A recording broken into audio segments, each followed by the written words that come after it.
เอาสบายดีเด้อบรรจุคนสุคนเนาะเพลงนี้ก็มอบจัดเป็นเกียรติให้แก่ไอ้แหล่เด้อเนาะบ้านโพไซคูนเนาะตอนนี้เพิ่นก็ได้เลิกลากับเมียเพิ่นไปแล้วนะเนาะบ่ได้ติดต่อแต่ว่ายังติดตามอยู่นะเนาะขอรับชมรับฟังได้เนาะนะล่าคิดคือสิเป็นบ้ารอให้ผัวน้องป่าอายนี่นะสิตายก่อน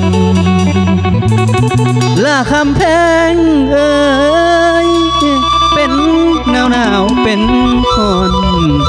นมาคือใคร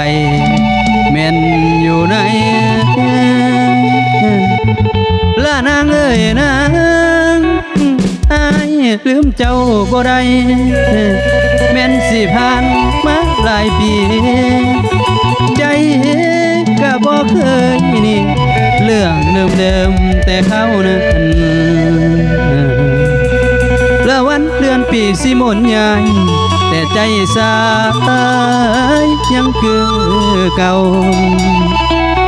น้องไปเป็นของเขาอายนั่งเอา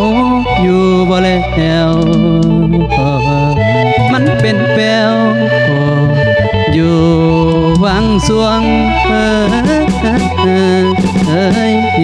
เด้อนะ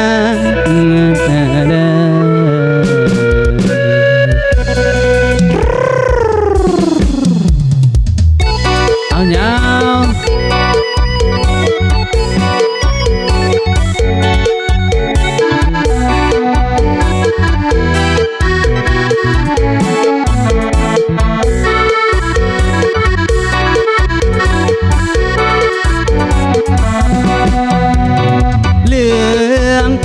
ขี้มินอายบอกกินข้าวปลา